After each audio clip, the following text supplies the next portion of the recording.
అందరికి వందనాలు. Praise the Lord. వాక్యం వింటున్న వారందరికీ ప్రభువైన యేసుక్రీస్తు వారి శుభనామములో వందనాలు తెలియజేస్తున్నాను. నా ప్రియ సహోదరి సహోదరులారా, మనుషుల దగ్గర కనిపించే పక్షపాత ధోరణి దేవుని దగ్గర కనిపిస్తుందా? చాలామందికి ఈ సందేహాన్ని సాతాను వారి మనసులో పుట్టిస్తూ ఉంటాడు. సాతాను అంటాడు మన దగ్గరకు వచ్చి, చూడు దేవుడు నీ పట్ల పక్షపాత ధోరణి చూపిస్తున్నాడు, సవతి తల్లి ప్రేమ చూపిస్తున్నాడు, సవతి తండ్రి ప్రేమ చూపిస్తున్నాడు. వాళ్ళని దీవిస్తున్న దేవుడు నిన్ను దీవించట్లా, వాళ్ళని కరుణించిన దేవుడు నిన్ను కరుణించట్లా. నిన్ను కూడా దీవించాడు కానీ ఇంకెవరినో దీవించినట్టు దీవించలా. వాళ్ళ పట్ల దేవునికున్న ఉదార స్వభావము, లవింగ్ నేచర్, కేరింగ్ నేచర్ నీ పట్ల లేదు. ఎందుకో దేవుడు నేను అంత పట్టించుకోవట్లేదని సాతాను చాలా సందర్భాలలో మనందరి మనస్సులలో నాటడానికి వాడు ప్రయత్నం చేస్తుంటాడు. మనం చూస్తామండి, చాలామంది బుద్ధి లేని తల్లిదండ్రులు ఒకరిని ఎక్కువ ప్రేమిస్తారు వాళ్ళ పిల్లల్ని, కొందరిని తక్కువ ప్రేమిస్తారు. అలాగే తోడబుట్టిన వాళ్ళు కూడా ముగ్గురో నలుగురో ఉన్న ఒక ఇంట్లో ఒకరిని ఎక్కువ ప్రేమిస్తారు, ఒకరిని తక్కువ ప్రేమిస్తారు. ఈ పక్షపాత ధోరణి దేవుని దృష్టికి చాలా అసహ్యకరమైనది. ఇలా ఎవరైతే పక్షపాత ధోరణితో తల్లిదండ్రులైనా తోడబుట్టిన అన్నదమ్ములు అక్క చెల్లెలైనా ఒకరిని ఎక్కువ ప్రేమించి డబ్బుని బట్టో ఆస్తిపాస్తులను బట్టో లేదా ఈ సహోదరుడు నాకు ఎక్కువ ఉపయోగపడతాడని చెప్పి వాడిని ఎక్కువ ప్రేమించి వాడికి ఎక్కువ విలువిచ్చి ఇంకో సహోదరుడు వాళ్ళని నాకు ఎక్కువ ప్రయోజనం లేదు కాబట్టి వీడు ఇంకా ప్రార్థనాపరుడు నీతిమంతుడు దైవజనుడైన వీడు నాకు వద్దని చెప్పి ఒక అక్కో చెల్లో అన్నో తమ్ముడో ఈ లోక సంబంధమైన శరీర సంబంధమైన ప్రయోజనాల కోసం ఒక సహోదరుని ఎక్కువ ప్రేమించి ఎక్కువ విలువిచ్చి మరొక సహోదరుడి పట్ల పక్షపాత ధోరణి చూపించి దూరం పెడితే ఇది దేవుడు చూడడా? చూస్తున్న దేవుడు మౌనంగా ఉంటాడా? తనడా? ఇప్పటికే చాలా తన్నాడు, చాలా మొత్తాడు, శిక్షించాడు. అందుకే చాలామంది దాదాపు అడుక్కు తినే స్థితిలో బతుకుతుంటారు బెచ్చగాలలాగా. అయినా వాళ్ళకి సిగ్గుచారం ఉండదు, బుద్ధి జ్ఞానం రాదు, వాళ్ళు మారరు, అలాగే చచ్చిపోతారు. సరే, ఇదంతా మనుషుల దగ్గర పక్షపాత ధోరణి ఉంటేనే మనకి బాధ అనిపిస్తుంది, మనకి నచ్చట్లేదు, కోపం వస్తుంది, దేవునికి కూడా కోపం వస్తుంది. దేవుడు కూడా చూస్తూ ఊరుకోవట్లేదని ఇప్పుడే చెప్పాను కదా. అన్నదమ్ములైనా తల్లిదండ్రులైనా ఎవరైనా సరే ఆ మాటకు వస్తే పక్షపాత ధోరణి కనుక చూపిస్తే దేవుడు చూస్తూ ఊరుకోడు, శిక్షిస్తాడు, శపిస్తాడు, నాశనం చేస్తాడు. న్యాయంగా నడుచుకోవాలి. మన రెండు కళ్ళల్లో ఒక కళ్ళు దేవుడు పీకేస్తానంటే మనం ఒప్పుకుంటామో చెప్పండి? అది మనకు నచ్చుతుందా? ఈ రెండు కళ్ళు నా కళ్ళే అయినప్పుడు రెండింటిని సమానంగా ప్రేమించాలి. ఈ రెండు చేతులను సమానంగా ప్రేమించాలి, రెండు కాళ్ళను సమానంగా ప్రేమించాలి. అలా కాకుండా ఒక కన్నుకేమో కేర్ తీసుకొని ఒక కన్ను గాలికి వదిలేస్తే నష్టపోయేది మనమే కదా. కాబట్టి పక్షపాత ధోరణి చూపించే ప్రతి వ్యక్తి వెంటనే చూడదగ్గంత డ్యామేజ్ వాళ్ళకి కనిపించకపోయినా కాలక్రమములో దేవుడు వాళ్ళకిచ్చే గొప్ప గొప్ప ఆశీర్వాదాలు పోగొట్టుకుంటారు, దేవుని శాపానికి గురవుతారు. ఆ శాపం వాళ్ళ మీద ఉండదు, వాళ్ళ కడుపున పుట్టిన కారణంగా, వాళ్ళ కడుపున పుట్టిన పాపానికి వాళ్ళ పిల్లల జీవితాలు నాశనం అవటం కూడా మీరు చూడొచ్చు. ఫరోని ఐగుప్తీయులను దేవుడు శిక్షించాలనుకున్నప్పుడు వాళ్ళని శిక్షించకుండా వాళ్ళ తొలుచూలు సంతానాన్ని దేవుడు మరణానికి అప్పగించాడు, మరణ దూతకు అప్పగించాడు. జ్ఞాపకం ఉందా మీకు? తెరిచి చూడండి బైబిల్లో. ఐగుప్తులో ఫస్ట్ బోర్న్ సన్స్, ప్రతి ఇంట్లో మొదట పుట్టిన కుమారుడు చనిపోతాడని దేవుడు శపించాడు. ఆ రాత్రి మరణదూత బయలుదేరి వచ్చినప్పుడు ఐగుప్తు దేశములోని ప్రతి ఇంట ఆ ఇంట్లో పుట్టిన తొలిచూలు కుమారుడు, సింహాసనం మీద ఉన్న ఫరో మొదలుకొని పాకి పనులు చేసే పాకి వాళ్ళ దాకా, అంటే అత్యంత చిన్న పనులు చేసే కూలి వాళ్ళ దాకా అందరిళ్లలో మొదటి సంతానం మరణించడం మనం చూస్తాం. కొందరికి మొదటి సంతానం పెళ్లి వయసు వచ్చినోడు అయి ఉండొచ్చు, అయినా వాడు పోయాడు. కొందరికి మొదటి సంతానంగా అప్పుడే పుట్టిన పసికందు కూడా అయి ఉండొచ్చు, అయినా కూడా పసికందు ఫస్ట్ బోర్న్ సన్ ఖాతాలో చనిపోవటం మనం చూస్తాం. అప్పుడే పుట్టిన పసికందు వాడికి మేలైనా కీడైనా తప్పొప్పులు ఏం తెలుస్తాయి చెప్పండి? వాడేం పాపం చేశాడు చెప్పండి? పుట్టి వారమో 10 రోజులో 1 గంటో అయినా ఒక పసికందు మోషేని ఎదిరించాడా? దేవుని ఎదిరించాడా? వాడు ఏ ద్రోహం చేశాడు దేవునికైనా మనుషులకైనా? కానీ ఐగుప్తీయుల గర్వాన్ని దేవుడు అణచాలనుకున్నప్పుడు, వాళ్ళ భక్తిహీనతను దేవుడు శిక్షించాలనుకున్నప్పుడు వాళ్ళ పాపాన్ని దేవుడు శిక్షించాలనుకున్నప్పుడు ఆ పాపానికి శాపానికి శిక్షలో భాగంగా వాళ్ళని దేవుడు ఏం చేశాడు. వాళ్ళని కూడా కరువుకు అప్పగించాడు. కప్పలు పంపాడు, ఈగలు పంపాడు, దోమలు పంపాడు. వాళ్ళని ఎంత శిక్షించాలో అంత శిక్షించాడు. ఆఖరి శిక్షగా అంటే అన్నిటికంటే పెద్ద శిక్షగా, ఆ పెద్ద శిక్షలో భాగంగా అప్పటిదాకా వాళ్ళకిచ్చిన పనిష్మెంట్ కంటే అతిపెద్ద పనిష్మెంట్, వాళ్ళ కడుపును పుట్టిన ఫస్ట్ బోర్న్స్ అన్ని దేవుడు చంపేశాడు.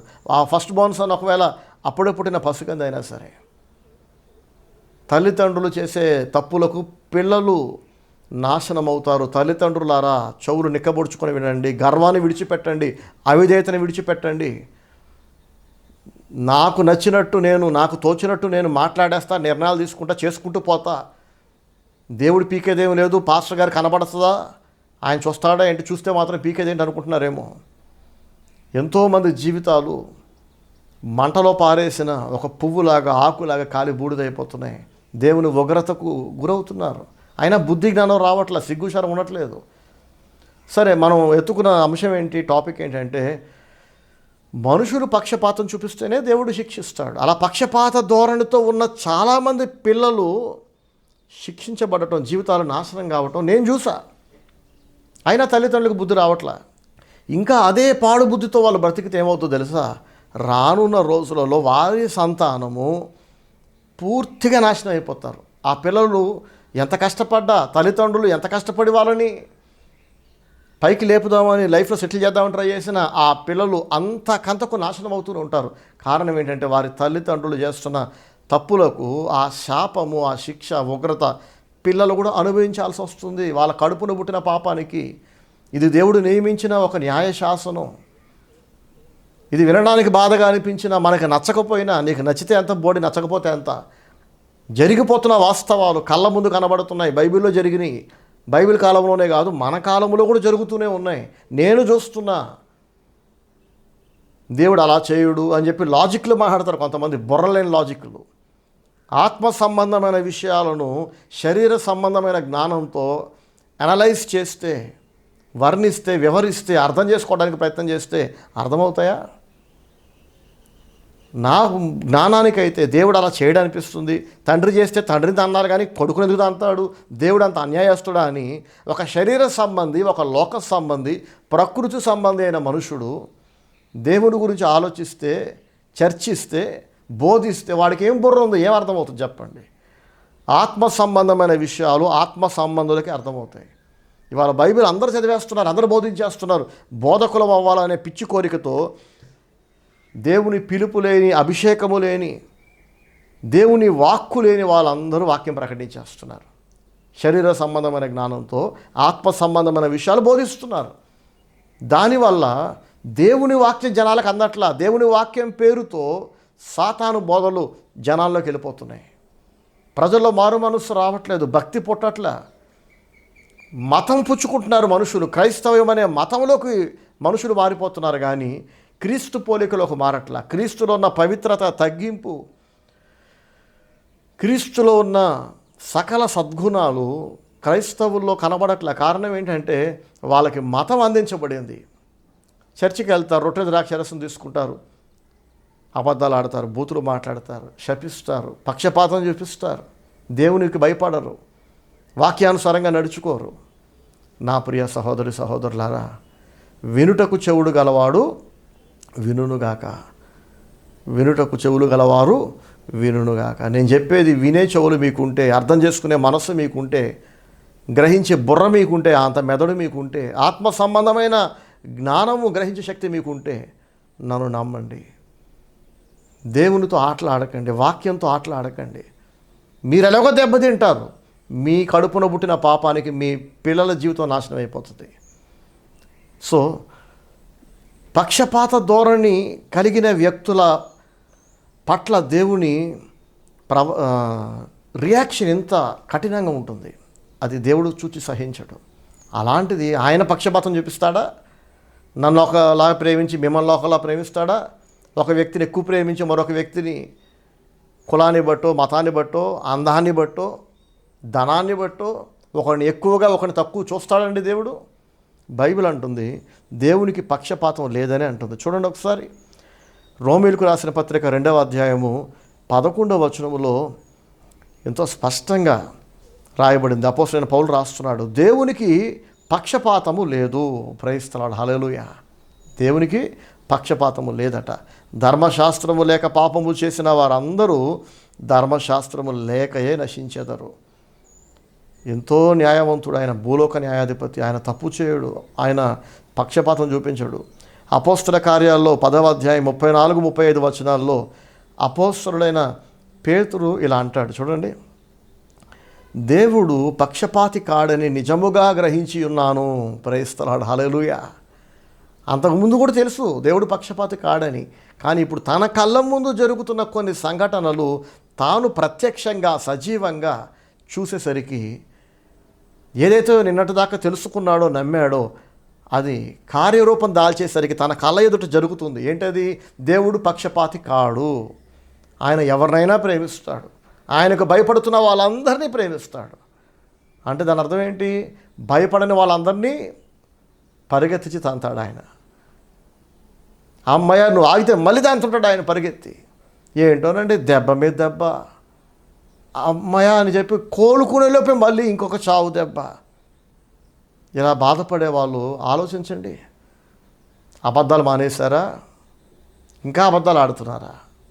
అయిన దానికి కాని దానికి మొగుడు, పెళ్ళాం, పిల్లలు, తల్లిదండ్రులు, పిల్లలు, ఇంటిల్లాదులు చక్కగా సమృద్ధిగా ఉన్నది లేనట్టు, లేనిది ఉన్నట్టు, జరగనిది జరిగినట్టు, జరుగుతున్నదేమో జరగనట్టు.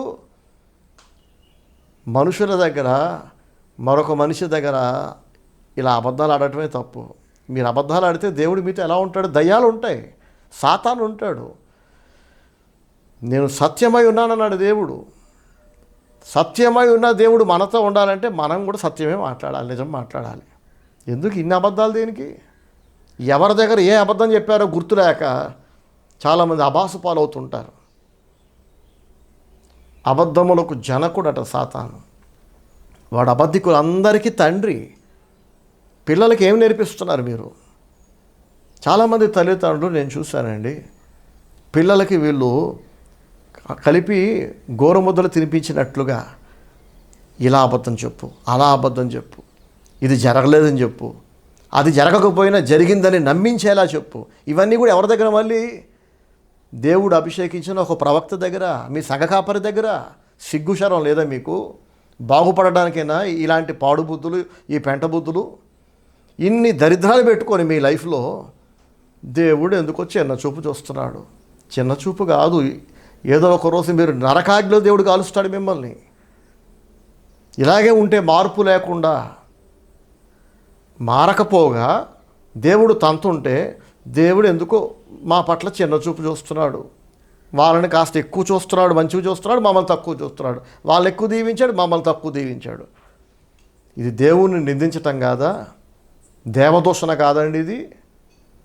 మా అమ్మా నాన్నలు మా తమ్ముడిని మంచి స్కూల్లో చదివించారు కాబట్టి వాడు చాలా తెలివిగా తయారయ్యాడు. మమ్మల్ని చిన్న స్కూల్లో చదివించారు కాబట్టి మేము జీవితాన్ని నాశనం చేసుకున్నాం అని చాలామంది జన్మనిచ్చిన తల్లిదండ్రుల మీద పడి ఏడుస్తుంటారు. ఇక్కడ వాస్తవం ఏంటో తెలుసా? మంచి స్కూల్లో వేసినందుకు తమ్ముడు బాగుపడటం, చెత్త స్కూల్లో వేసినందుకు మిగతా వాళ్ళు నాశనం అవ్వటం కాదు.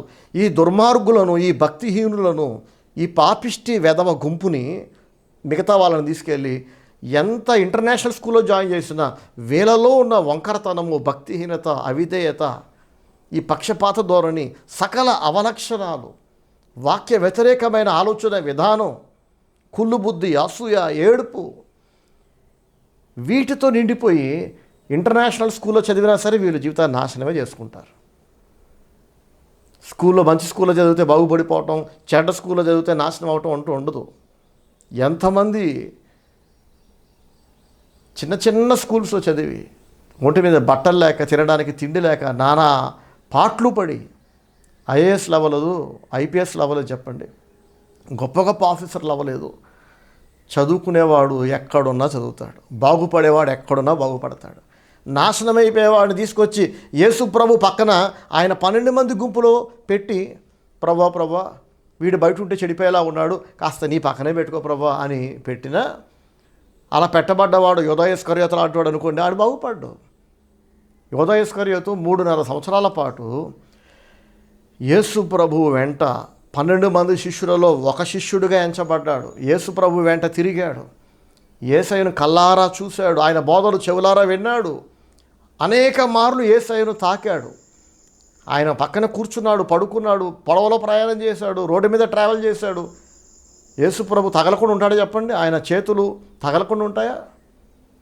యేసు ప్రభువులో ఎంత గొప్ప మహిమ ఉందంటే, ఎంత శక్తితో ఆయన నింపబడి ఉన్నాడంటే, ఆయన వస్త్రపు చెంగు తాకగానే రక్తస్రావం కలిగిన స్త్రీ హీల్ అయిపోయిందంట, స్వస్థత నొందిందంట.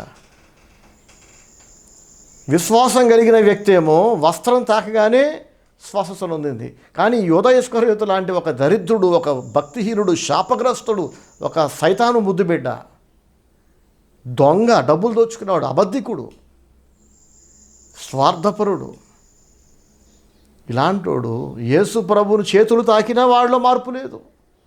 మీకు అర్థమవుతుంది కదా? బాగుపడేవాడు ఎక్కడున్నా బాగుపడతాడు.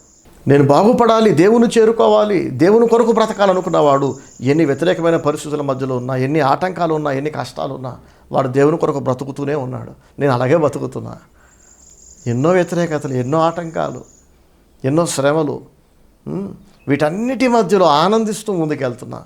చాలామంది అడుగుతుంటారు, ఏంటన్నా మీరు ఎప్పుడు ఏడవరా, మీరు ఎప్పుడు బాధపడరా, మీరు సంతతిష్టరు, ఎప్పుడు సంతోషంగా ఉంటారు, అసలు మీ కష్టాలే లేవా అంటే, కష్టాలు ఉన్నాయి, బాధలు ఉన్నాయి, అవసరాలు ఉన్నాయి, శత్రువులు ఉన్నారు. నేను ఎవరిని శత్రువుగా చూడట్లా, కానీ నన్ను శత్రువుగా చూసేవాళ్ళు మాత్రం భక్తిహీనులు, కోకళ్ళు చాలామంది ఉన్నారండి. ఇంట బయట, సొంతోళ్ళు బయటోళ్ళు, తెలుసా? నాకు మాత్రం ఎవరు శత్రువులు లేరు. నేను ఎవరిని శత్రువుగా చూడను. నన్ను శత్రువుగా చూసే వాళ్ళు చాలామంది ఉన్నారు. వాక్యం ఉన్నట్టు బోధిస్తున్నందుకు, వాళ్ళు పెట్టే కష్టాలకి, వాళ్ళు పెట్టే బాధలకి ఇంకెవడైనా అయితే తట్టుకోలేక ఏడ్చేవాడు. కానీ ఇక్కడ ఉన్నది ఎవరు? Steven Shastri, the man of God, prophet of the living God, Jesus Christ. ఆయన నాలో ఉన్నాడు, నాతో ఉన్నాడు. ఆయన నన్ను పిలిచి అభిషేకించాడు. ఆయన తన సేవలో వాడుకుంటున్నాడు. ఆయన చూస్తున్నంతసేపు ఇవన్నీ నాకు చిన్నగా అనిపిస్తాయి, నథింగ్లాగా అనిపిస్తాయి. ఆయన చూసుకుంటాడని. ఇప్పుడు మన పిల్లల్ని కాలేజీలో జాయిన్ చేసే టైం వచ్చింది అనుకోండి, మా డాడీ చూసుకుంటాడు అని పిల్లలు ఎంతో ధైర్యంగా ఉండగలగాలి.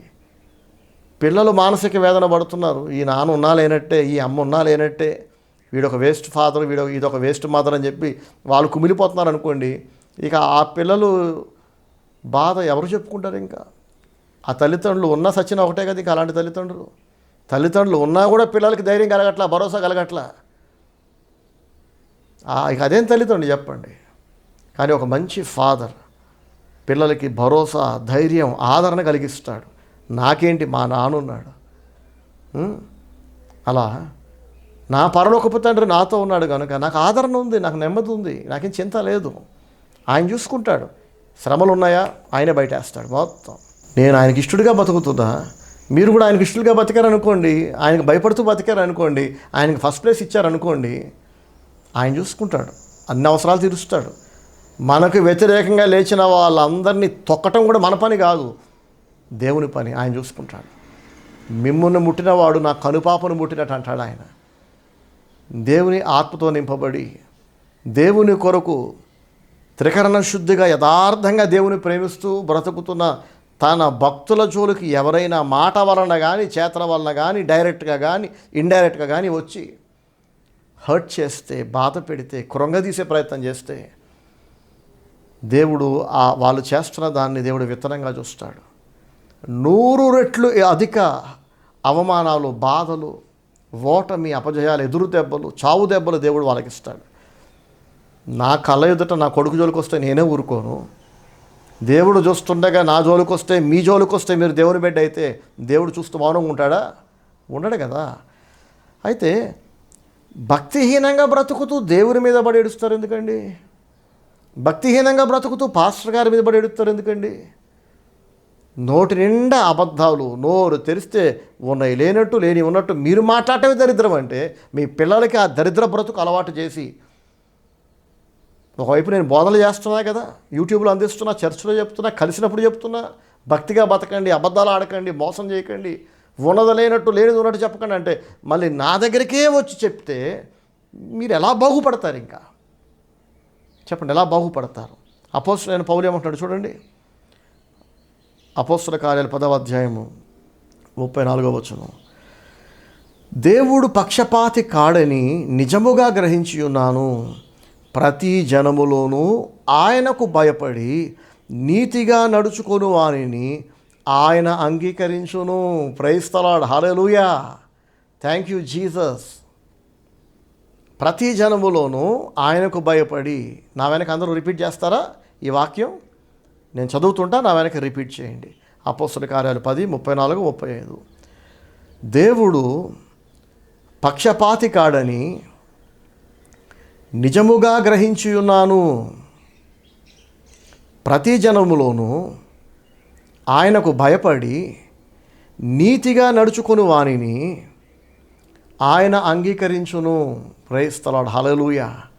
దేవునికి ఇష్టలుగా బతకాలి, దేవునికి నచ్చినట్టు బతకాలి, దేవుడు మెచ్చినట్లు బతకాలి. ఫైనాన్షియల్గా కాస్త వీక్గా ఉన్న ఒక చెల్లి భక్తిహీనుడైన అన్నయ్య వేసే బిచ్చం కొరకు, మా అన్నయ్య భక్తిహీనుడైనా, వెధవైనా, నీతిమాలినుడైనా, దుర్మార్గుడైనా, వాడి దగ్గర డబ్బులు ఉన్నాయి, వాడు చెప్పినట్టు నేను వింటే, అంటే వాడు అబద్ధాలు ఆడమంటే ఈ చెల్లి అబద్ధం ఆడుతుంది, మోసం చేయమంటే మోసం చేస్తుంది, పక్షపాతం చూపించమంటే పక్షపాతం చూపిస్తుంది, పెంట తినమంటే పెంట తింటుంది, మళ్ళీ తల మీద కొంగేసుకుంటుంది. ఈ చెల్లి బైబిల్ చదువుద్ది, పాటలు రాస్తుంది, దేవుని సేవ చేస్తున్నా అంటది, 10 మందికి చదువు చెప్పుద్దు. మళ్ళీ ఈ చెల్లి బాగుపడుతుందా? ఆ అన్నయ్య ఎలాగో నాశనం అవుతాడు. వాడు సైతాను ముద్దు బిడ్డ, వాడు దుష్టుడు. పాపికి దుష్టుడుకున్న తేడా చాలాసార్లు చెప్పా. పాపులు ఎలాగో దేవుడు శిక్షిస్తాడు, పశ్చాత్తాపడితే క్షమిస్తాడు, కానీ దుష్టుడు ఉన్నాడే వాడు మారడు. దుష్టుడు అంటే సైతానుకు పెట్టబడ్డ పర్యాయ పదం అది.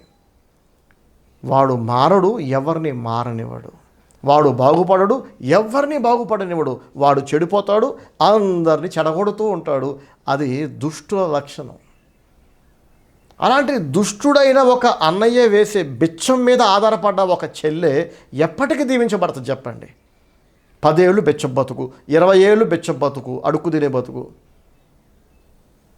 నేను ప్రామిస్ చేస్తున్నా, ఇంకో 20 ఏళ్ళ తర్వాత కూడా ఆ చెల్లి బతికే ఉంటే అప్పటికి ఇన్ని పెంట బుద్ధులు పెట్టుకొని ఇంత భక్తిహీనంగా బతుకుతూ, ఒకవేళ అప్పటికి ఇంకా ప్రాణాలతో ఉంటే కనుక, అప్పుడు కూడా ఒక్కొక్క రూపాయి కొరకు, ఒక్కొక్క అన్నం మెతుకు కోసం అడుక్కు తింటూ ఆమె పిల్లలు వీధిన పడతారు.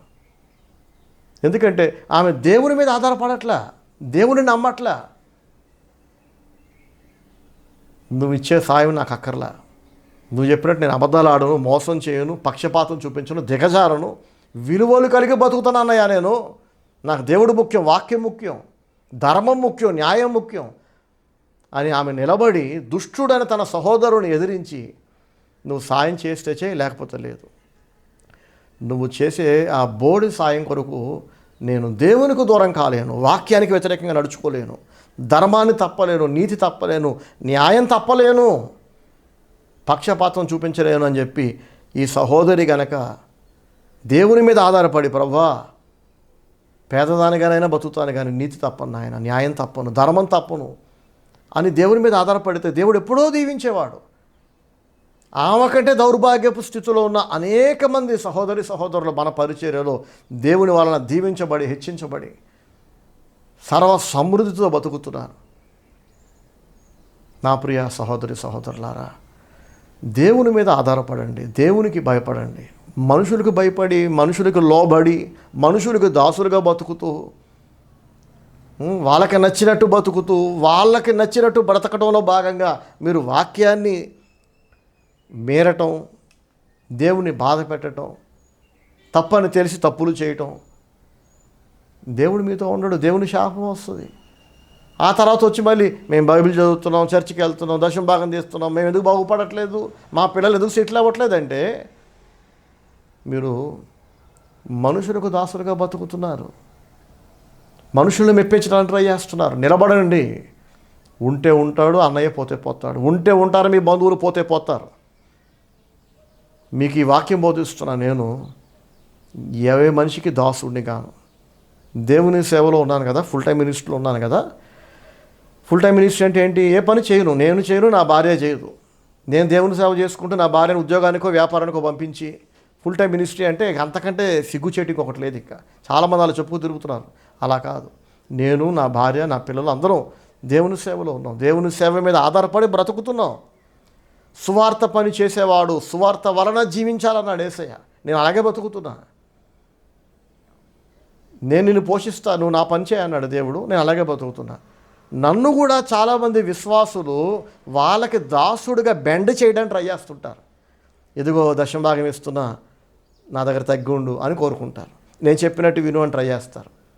నన్ను లోపరుచుకోవడానికి, నేను వాళ్ళ దగ్గర అణిగి ఒక సేవకుడిలాగా జీతగాడిలాగా ఉండాలని ఎక్స్పెక్ట్ చేస్తారు. నేరుగా అడిగితే మూతి పళ్ళు రాలగొడతాం కదా పట్టుకొని.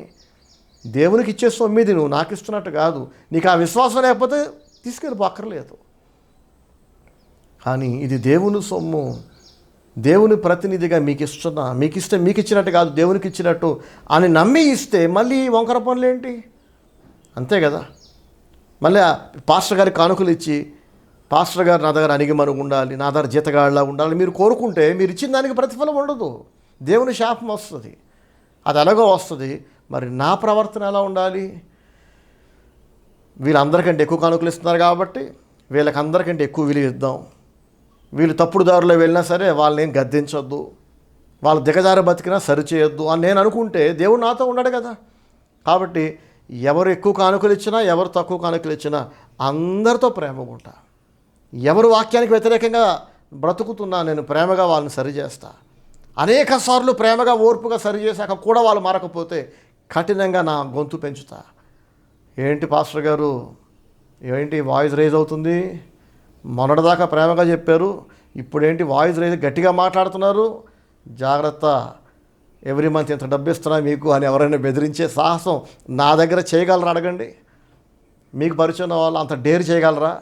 అలా డేర్ చేస్తే నేను ఎలా రియాక్ట్ అవుతానో కూడా అందరికీ తెలుసు. ఏంటి నా ధైర్యం? నన్ను పిలిచిన వాడు సజీవుడైన దేవుడు, నమ్మకస్తుడైన దేవుడు కదా. నా వాయిస్ రైజ్ చేశాను మీ పట్ల అంటే అక్కడ దాకా మీరు రానిచ్చారు. ఎన్నోసార్లు ప్రేమగా చెప్పాను మీకు, మీరు చేస్తున్న తప్పు, మీరు నాశనం అవుతారు, మీ కడుపును పుట్టిన పాపానికి మీ పిల్లల గొంతుకు వస్తున్నారు మీరు. దేవుడు తంతాడు మిమ్మల్ని.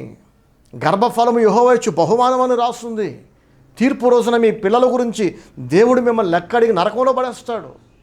నా పిల్లలు నా ఇష్టం అని చెప్పి అడ్డగోలుగా నిర్ణయాలు తీసుకుంటూ పోతే దేవుడు తంతాడు. జాగ్రత్త.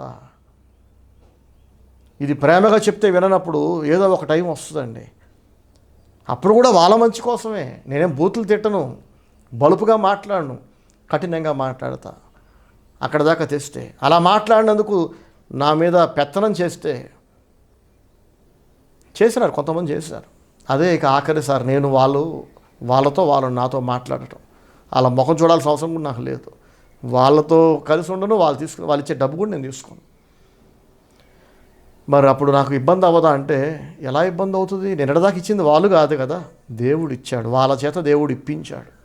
మీకు అర్థమవుతుంది కదా, వాళ్ళ చేత దేవుడు ఇప్పించాడు. ఇప్పుడు వాళ్ళు వెళ్ళిపోతే దేవుడు ఇంకొకరి చేత ఇప్పిస్తాడు, మరొక వైపు నుంచి దేవుడు పంపిస్తాడు. ఇది కదా విశ్వాసం అంటే, ఇది కదా దేవుని సేవ అంటే. నా ప్రియ సహోదరి సహోదరులారా, ప్రతి జనములోనూ ఆయనకు భయపడి నీతిగా నడుచుకొని వానిని ఆయన అంగీకరించును. ప్రైస్తలాడు, హల్లెలూయా. ఆయన ఎవరిని తృణీకరించాడు. నిన్ను తృణీకరిస్తున్నాడని నీకు అనిపిస్తే, నిన్ను తక్కువ చూస్తున్నాడని నీకు అనిపిస్తే తప్పు నీ దగ్గర ఉంది, దేవుని దగ్గర లేదు. నువ్వేదో గ్యాంబ్లింగ్ చేస్తున్నావు, పిచ్చి లెక్కలు పడుతున్నావు, పిచ్చి కథలు పడుతున్నావు. ఒకరోజు దేవుడు చెప్పినట్టు వింటున్నావు, ఒకరోజు నీకు నచ్చినట్టు బతుకుతున్నావు. ఒకరోజు పాస్టర్ గారు చెప్పినట్టు వింటున్నావు, ఒకరోజు నీ బంధువు చెప్పినట్టు, నీ ఫ్రెండ్ చెప్పినట్టు, నీ కొలీగ్స్ చెప్పినట్టు వింటున్నావు. వాక్యానుసారమైన బ్రతుకు కొంత, లోక సంబంధమైన జీవితం కొంత. పాస్టర్ గారు ముందు ఒక బ్రతుకు, పాస్టర్ గారి వెనక దొంగ బ్రతుకు. మీ పిల్లలు బాగుపడతారా? నీకు నెమ్మది ఉంటుందా? మీకు స్వస్థత ఉంటుందా? మీ చేతి పనులు దీవించబడతాయా? దేవుడు ఉంటే కదా ఇవన్నీ జరగాల్సింది. మనశ్శాంతి, ఆరోగ్యం, పిల్లల లైఫ్లో సెటిల్ అవ్వటం, వర్ధిల్లటం అనేది. మీరు దేవునితో చెడగొట్టేసుకొని దేవుని దూరం చేసేసుకొని దేవునికి ఇంపార్టెన్స్ ఇవ్వకుండా, దేవుని వాక్యానికి ఇంపార్టెన్స్ ఇవ్వకుండా మనుషులందరి ఎదుట ఒక మంచి వ్యక్తిలాగా, ఒక విశ్వాసిలాగా, ఒక భక్తుడిలాగా, ఒక భక్తురాలిలాగా ఒక ముసుకేసేసుకొని, మేకప్ వేసేసుకొని మనుషులు మోసం చేస్తున్నారు, కానీ దేవుడు మోసపోతాడా? మనుషులందరినీ నమ్మించారు, కానీ ఏం ప్రయోజనం? మీరు నమ్మించిన ఆ మనుషులు మీ పిల్లల్ని సెటిల్ చేస్తారా? మీ అప్పులు తీరుస్తారా? మిమ్మల్ని స్వస్థపరుస్తారా? మీరు ఎదురుస్తూ అనుకుంటారు, ఆహా ఎంతటి ప్రార్థన పరుడో, పురుషోత్తముడండి, పుణ్యపురుషుడండి, అబ్బాయి వంత ఉత్తమురాలో ఈ సహోదరి, ఆమెలాగా నేను లేనని మీ గురించి గొప్పగా అనుకుంటే మీకేం ప్రయోజనం? మిమ్మల్ని మీరు మోసం చేసుకోవటం కాదా? దేవుని వాక్యం అంటుంది, దేవునికి పక్షపాతము లేదు. ప్రైస్తలాడు, హల్లెలూయా. పక్షపాతం ఉండదు. మనుషులలో ఎవరికైనా పక్షపాతం ఉంటేనే దేవుడు సహించడు. చాచిపెట్టి తంతున్నాడు దేవుడు చాలామందిని. తన్నుతున్నది దేవుడని గ్రహించట్లా మనుషులు. లాస్ట్ 9 years దేవుడు మా కుటుంబంలో, మా జీవితంలో అనేక అద్భుతాలు చేశాడు. అట్ ద సేమ్ టైం అదే సమయంలో ప్యారలల్గా భక్తిహీనులైన చాలామందిని దేవుడు చావు దెబ్బలు కొట్టాడండి. ఏకకాలంలో మమ్మల్ని దీవిస్తున్న దేవుడు కొందరిని ఎందుకని శిక్షిస్తూ వస్తున్నాడు? నేను ఎక్కువ, వాళ్ళు తక్కువ, నేను ఎందుకు ఎక్కువయ్యా, వాళ్ళు ఎందుకు తక్కువ అవుతారు దేవునికి? ఆయనకి పక్షపాతం లేదు కదా. నేను దేవునికి భయపడుతున్నా, వాళ్ళు దేవునికి భయపడట్లేదు. నేను దేవుడు చూస్తున్నాడు, లెక్క అడుగుతాడు అనే జ్ఞానంతో, భయముతో, వణుకుతో నా ప్రవర్తన సత్ప్రవర్తనగా వాక్యానుసారంగా ఉందో లేదో కాచుకుంటున్నా. నా భార్య పిల్లల్ని, సంఘబిడ్డలందరినీ ఎప్పటికప్పుడు ప్రేమగా, నేను దేవునికి దూరం కాకుండా, వాళ్ళు దేవునికి దూరం కాకుండా, ఒక మంచి గొర్రెల కాపరి తన గొర్రెలన్నింటినీ కాపాడుకున్నట్టు, తోడేళ్ల నుంచి, సింహాల నుంచి, పులి నుంచి దావీదు ఎలాగైతే ఒకప్పుడు తన గొర్రెలు కాపాడుకున్నాడో, విశ్వాసులలో ఏ ఒక్కరూ భక్తిహీనంగా మారకుండా, వాళ్ళ పిల్లలు చెడిపోకుండా, వాళ్ళు నరకాగ్ని పాలు కాకుండా నేను వాళ్ళని ప్రేమగా పాటల చేత, వాక్యం చేత, సంగీతము చేత, సంఘ ఆరాధనల చేత, ప్రార్థనల్లో ఎన్ని విధాలుగా కుదురుతా అన్ని విధాలుగా, ఫోన్ కాల్స్లో అందరినీ దేవుని కొరకు సిద్ధపరుస్తున్నా. కానీ ఎవరైతే దేవుని భయం విడిచిపెట్టేసి ఇష్టానుసారంగా అడ్డగోలుగా, ఇంత చెప్పాను కదా, కొందరు అబద్ధాలను నమ్ముకుంటారు, మోసాలను నమ్ముకుంటారు, కొంతమంది మనుషులకు దాసులుగా బతుకుతుంటారు, తప్పని తెలిసిన తప్పు చేస్తారు, ఇంకెవరో ఇచ్చే సహాయం కొరకు ఆ సహాయం పోతుందేమో అని చెప్పి.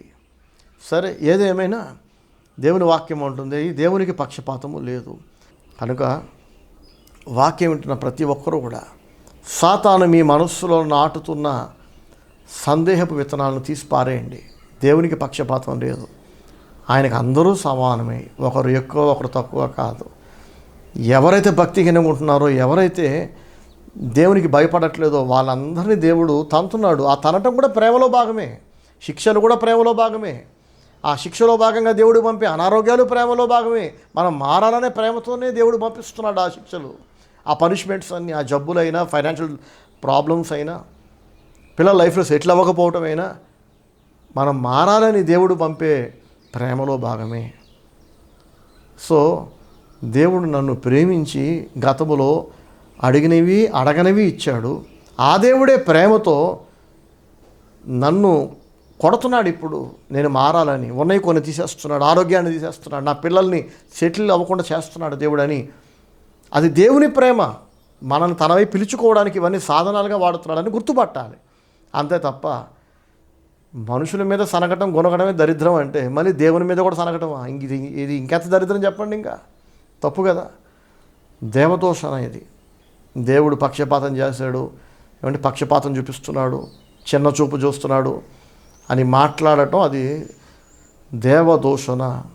అది చాలా ఘోరం, క్షమాపణ లేని పాపం అది దేవదూషణ చేయటం. సో దేవుడు అన్యాయం చేశాడు, దేవుడు తక్కువ చూశాడు, దేవుడు దీవించట్లేదు, వాళ్ళని ఎక్కువ దీవించాడు, మమ్మల్ని తక్కువ ఇలా అనకండి. నన్ను ఎక్కువ దీవించాడని మీకు అనిపిస్తే, ఆహా ఆయన ఎక్కువ దేవుడు దీవించాడంటే ఆయన ఎక్కువ భక్తిగా బతుకుతున్నాడు. మరి మీరు అనుకోవచ్చు భక్తిహీనులు చాలామంది వర్ధిల్లుతున్నారు కదా అని. దేవుని వాక్యం అంటుంది, నిత్య నాశనము నొందుటకే కదా భక్తిహీనులు గడ్డి వలె చిగుర్చుదురు అని దేవుడు రాయించాడు కీర్తనల్లో. ఈరోజు వాళ్ళు వర్ధిరిన భక్తిహీనులు దేవుని భయము, భక్తి, వాక్యం, ప్రార్థన, పవిత్రత, ధర్మం, నీతి, న్యాయం లేకుండా భక్తిహీనులు అడ్డగోలుగా బతికేసి వర్ధిలినా కూడా మరణించినాక నిత్య నరకాగ్ని గుండం, యుగయుగాలు మండే అగ్నిగుండం, అపవాదికిని వాని దూతల కొరకు సిద్ధపరచబడ్డ అగ్నిగుండం వాళ్ళ కొరకు కాచుకొని ఉంది వాళ్ళని మింగడానికి. సడన్గా అందరూ చూస్తుండగా వాళ్ళు అడ్డదారిలో భక్తిహీనమైన జీవితంతో వాళ్ళు సమకూర్చుకున్న సిరి సంపదలు, ఆస్తిపాస్తులు అవన్నీ అలా మాయమైపోతాయి. మంచు మాయమైపోయినట్టుగా ఆవిరిలాగా మాయమైపోతాయి. అవి శాశ్వతం కాదు. దేవుడిచ్చేవే. భక్తి మార్గంలో, ధర్మ మార్గం, న్యాయ మార్గంలో వాక్యానుసారంగా బ్రతికి తెచ్చుకున్నవే స్థిరమైనవి. అవి ఎవడు దొంగిలించలేడు. వాటిని మీరు అనుభవిస్తారు. అప్పుడు మీకు మనశ్శాంతి, సంతోషం, తృప్తి కూడా ఉంటుంది దేవుడిచ్చే వాటి వల్ల. భక్తిహీనమైన మార్గంలో సంపాదించుకున్నవాడు సంపాదించటమే మీరు చూస్తున్నారు, కానీ వాడికి సంతోషం లేదు, మనశ్శాంతి లేదు, సాటిస్ఫాక్షన్ లేదని మీకు తెలియదు. ఎందుకంటే వాడు మీకు చెప్పడు కాబట్టి. చెప్పకపోయినా అది దేవుడు బహిర్గతం చేసే టైం ఒకటి వస్తుంది. మీకు అర్థమవుతుంది కదా. భక్తిహీనులు వర్ధిల్లటం చూసి అందరూ మనస్సు పెట్టి వినండి. ఏదో ఒకరోజు ఆ భక్తిహీనుడు భక్తిహీనంగా బ్రతుకుతూ వర్ధిల్లిన వాడు మనశ్శాంతి లేకపోవటం, నెమ్మది లేకపోవటం,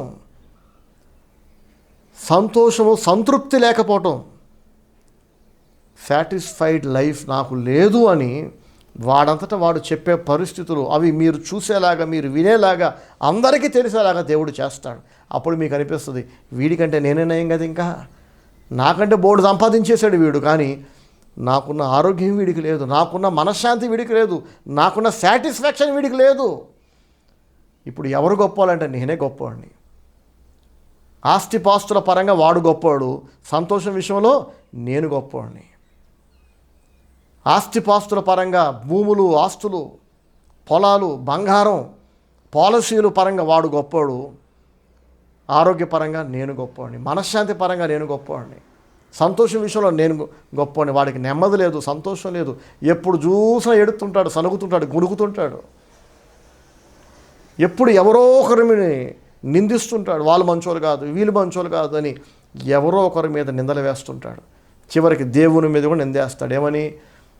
ఏంటో దేవుడు వాళ్ళని ఎక్కువ దీవించాడు, వాళ్ళకి అన్నీ కలిసి వచ్చేలా చేశాడు, నాకేంటో ఏది ఇవ్వడు దేవుడు, నాకేమో కలిసి వచ్చేలా చేయడు దేవుడు, నన్నేమో చిన్న చూపు చూస్తున్నాడు, దేవుడు కూడా పక్షపాతం చెప్పితే ఇంకా ఎలా అని దేవునే విడిచిపెట్టడం మళ్ళీ. కానీ దేవునికి పక్షపాతం లేదు, న్యాయవంతుడు ఆయన, ఆ న్యాయం చేయటం అసంభవం అని మాత్రం వీడు పలకడు. సైతాను పలికే మాటలన్నీ పలుకుతాడు. ఇంతకీ వీడి బుద్ధి బాగోక, వీడి బ్రతుకు బాగోక వీడు దెబ్బతింటూ దేవుని నిందిస్తుంటాడు. సో దేవుడు మన జీవితంలో ఉన్నందుకు ఆయనకి ఇష్టలుగా మనం బతికితే, ఆయనకు భయపడుతూ బతికితే కనుక ఎల్లప్పుడూ తృప్తి కలిగిన జీవితం ఉంటుంది. కానీ నాకు నచ్చినట్టు నేను బతుకుతా, దీన్నే గర్వం అంటారు. గర్వం అంటే ఏంటో కాదండి. నా లైఫ్ నా ఇష్టం, నాకు తెలుసులే. మీరు చెప్పేది ఏంటండి? నాకు తెలుసు. ఒరే బైబిల్లో ఇలా ఉందిరా, ఇది దేవుని వాక్యానికి వ్యతిరేకం, ఇది దేవుని చిత్తానికి వ్యతిరేకం అంటే సరే సరే ఓకే, అన్నిటికీ తలొప్పేస్తారు. అలాగే అలాగే అలాగే అలాగే వెనకాలకి వెళ్ళి ఏం చేయాలో మళ్ళీ చేస్తారు. వీళ్ళు బాగుపడతారా? ఇంత గర్వం. గర్వం అంటే ఏంటి? అవిధేయత. గర్వం అంటే ఏంటి? నాకు తెలుసు నువ్వు చెప్పేది ఏంటిలే అని. గర్వం అంటే ఏంటి? నటించటం, కపటాన్ని ప్రదర్శించటం, అన్నీ అర్థం చేసుకున్నట్టు, అన్నీ వినేసినట్టు, అన్నీ నమ్మేసినట్టు, అన్నీ చేసేస్తున్నట్టు అమాయకంగా చిన్న స్మైల్ మొహాల మీద వేసేసి నవ్వుకుని తల ఊపేసి మళ్ళీ వెనకాలకి వెళ్ళిపోయి మళ్ళీ మురిసిపోవటం. నమ్మేశారు. Steven brother నమ్మేశారు. మనం వినేసామనుకున్నారు. మనం ఇలాగ చేస్తాను బ్రదర్ నమ్మేశారు. నువ్వు చేయకపోతే నాశనం అయ్యేది నువ్వే. నమ్మించటం ఏమంటే కపటాన్ని ప్రదర్శించటం, అబద్ధం ఆడటం, మోసం చేయటం, ఇదేమన్నా పెద్ద అచీవ్మెంటా? సిగ్గుపోయే పని కాదు ఇది. ఇదేమన్నా దేవుడు మురిసిపోయేదా? నీకేమైనా మేలు చేసేదా? నా దగ్గరకు వచ్చే ప్రతి వ్యక్తి గుర్తుపెట్టుకోండి, నేను చెప్పినట్టు మీరు విని అలా బ్రతికేటట్టయితేనే నన్ను ఏదైనా అడగండి. నా టైం వేస్ట్ చేయకండి, నాకు ఫోన్లు చేయకండి. ఎలాగో మీ తలతిక్క నిర్ణయాలతో మీరు బతికేలాగైతే, తెంగర బతుకు బతికేలాగైతే, ఒక బేవర్స్ బతుకు బతికేలాగైతే, ఒక డిస్సాటిస్ఫైడ్ లైఫ్ బతికేలాగైతే, అసంతృప్తితో కూడిన బతుకు మీరు బతికేలాగైతే పిచ్చి నిర్ణయాలతో, మళ్ళీ నా దగ్గరకు వచ్చి నా టైం ఎందుకు వేస్ట్ చేయటం కదా? మీకు తెలుసుగా, చాలాసార్లు ఆదివారాలు వాక్యం అందించలేకపోతున్నా, టైం లేక, సరిపోట్లే టైం ఉన్న పనులకి. సో ఈయన దైవజనుడు, ఈయన దగ్గర దేవుని చిత్తం ఏంటో, దేవుని వాక్యం మనకు దొరుకుతుంది. అనుకున్న వాళ్ళే అడగాలి, నాతో మాట్లాడాలి, నా ఒపీనియన్ తీసుకోవాలి కదా? కపట బుద్ధితోటి, దొంగ బుద్ధితో మీరేం చెప్తారో చెప్పండి బ్రదర్, మేమేం చేయాలో అదే చేస్తాం అనుకునే మెంటాలిటీ అసలు అడగటం దేనికి? మీకు నచ్చినట్టు మీరు చేసుకుంటూ పోయేలాగైతే అదేదో నన్ను అడగకుండా కూడా చేసుకు సావచ్చు కదా. నన్ను అడగకుండా కూడా మీరు అదే చేసుకుంటూ వెళ్ళొచ్చు కదా. నన్ను అడిగి మళ్ళీ మీకు నచ్చింది మీరు చేసుకుంటూ పోయేలాగా బతికే బదులు నన్ను అడగకుండా కూడా మీరు అదే చేయొచ్చు కదా. అడిగి ఇంకొంత శాపం తెచ్చుకోవట్లేదా మీరు? మీకు అర్థమవుతుంది కదా. సో నన్ను ఎవరెవరైతే గత కాలంలో అడిగారో వాళ్ళతో పాటు అందరికీ సమాధానం చెప్పాలనుకున్నా, దేవునికి పక్షపాతము లేదు, ఆయనకు అందరూ సమానమే. ప్రతి జనములోనూ ఆయనకు భయపడి నీతిగా నడుచుకునే వారిని ఆయన అంగీకరిస్తాడు. God bless you all. Praise the Lord. Amen.